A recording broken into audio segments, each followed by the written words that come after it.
So the topic of my newsletter this month is pale skin, brown ambitions. And it's basically looking at the concept of self acceptance. So, in terms of self acceptance, I have two tips for people.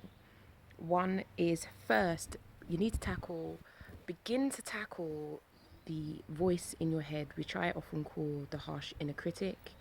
And depending on how that internal voice is with yourself, can have a detrimental impact on your life. So if you chastise yourself or you're never good enough, you're a perfectionist, then that internal voice is going to be really important for you to start connecting with, trying to get down the things that you say to yourself. So often I encourage my clients to have a notepad.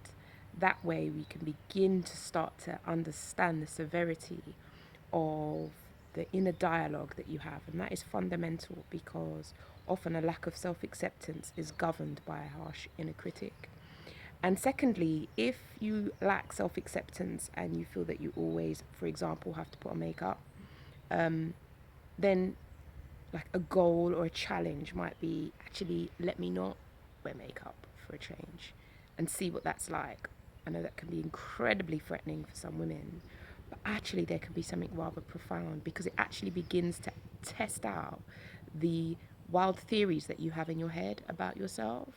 So that's my two tips. One is to capture your inner critic, and the second is to begin to, what was the second one?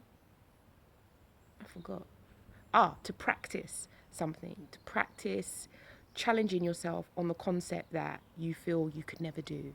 It's my two tips. I'm Keely Taverner, founder of Key for Change.